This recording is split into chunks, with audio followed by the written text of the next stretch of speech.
acceptable respect these things. People talk about it as arrogance, that all of the elements.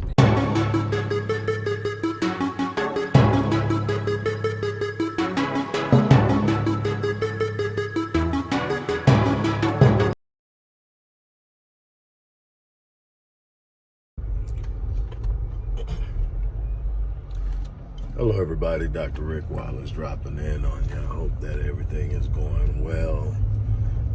Making a rare move to grab some necessities. Then I'm going to get back in, and I've got more work to do, so you'll probably hear from me a little later on today from my office. But I did want to drop in on you while this is on my mind.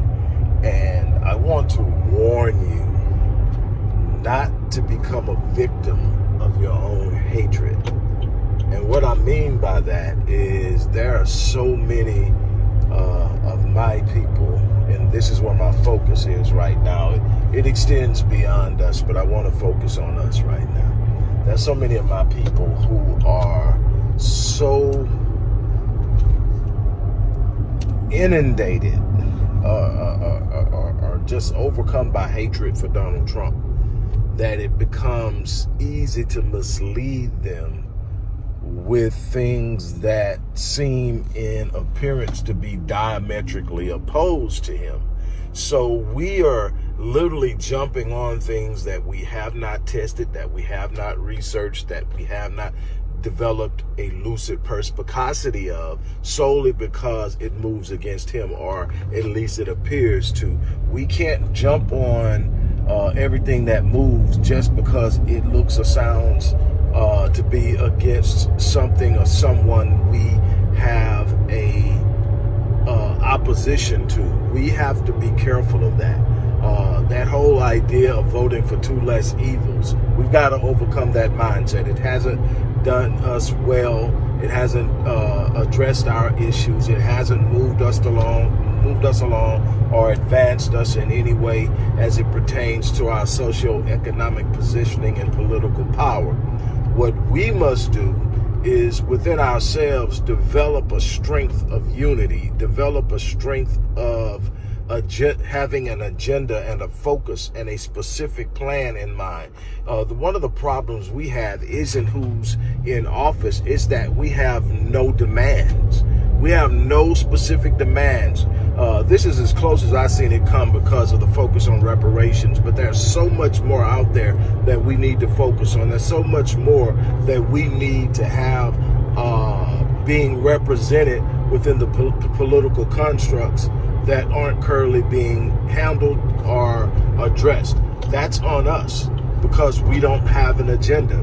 We know we're not happy. We know that we're being oppressed. We know that we are being discriminated against in the workplace, in the financial institutions, and in other areas. We understand that. But we have no solutions because we would rather complain and be angry. But what we need to do is develop the mindset and the capacity to think critically, look beyond what we're seeing on the surface, look at what we're actually being fed, look at where we are being herded to and directed to, and determine if that's where we want to go and what are we going to do about it if it's not where we want to go. That's our responsibility. That's not up to them. We are in a situation now where we are about to lose public schools, and nobody is aware of it. I've been talking about it since 2014 at least, that they are going to phase out public schools and they were going to use charter schools to do it. And we're seeing it now. And excuse me. But what we are going to have to do is do a better job of creating systems and plans and strategies to educate our own. And when I say educate, I'm not talking about simply the acquisition of academic skills. That's a small part of the educational process. And that's why we are so easily fooled, because we think if we get our kids to get good grades and move through the academic scale and get degrees, that they will somehow achieve equal footing and access to equal opportunities, and then we're frustrated when we don't see it happen and yet another generation is passed on and passed by.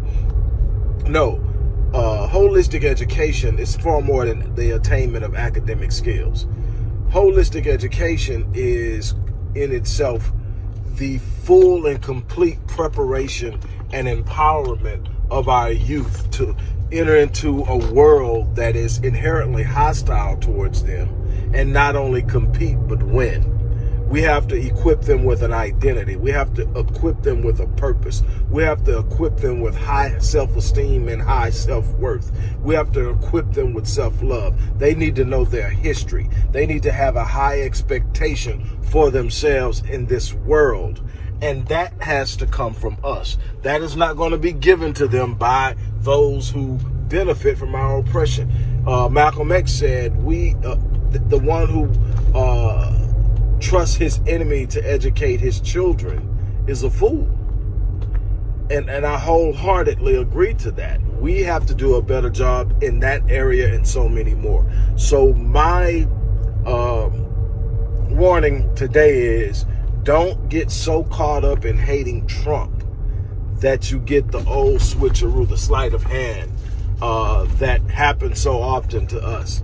There's no such thing as winning with the lesser of two evils. The evils are there and they're meant to attack and destroy us. We must rise to the occasion, and we're going to have to do that through unity, preparation, strategy, and critical thought. That's my challenge to you. I'm out of here. You guys have an unbelievable day. Hello everybody, Dr. Rick Wallace here, dropping in with a little special announcement. For those who have followed me for any stretch of time, you know, outside of the businesses that I run, like Myriad Business Solutions, the Visionetics Institute, Odyssey Media Group, I also do a great deal of work inside of the inner city communities in Houston, Dallas, and other areas. I'm asking now, as we push a fundraiser, that you support what the Odyssey Project is doing in the inner cities, especially with programs like Black Men Lead, which is a rite of passage initiative, and Restoring Ghetto's Forgotten Daughters, which is a program focused on helping young girls, but boys as well, suffering from childhood sexual abuse, rape, molestation, domestic abuse, absentee fatherhood, and so many other things. The information will be in the box. Thank you.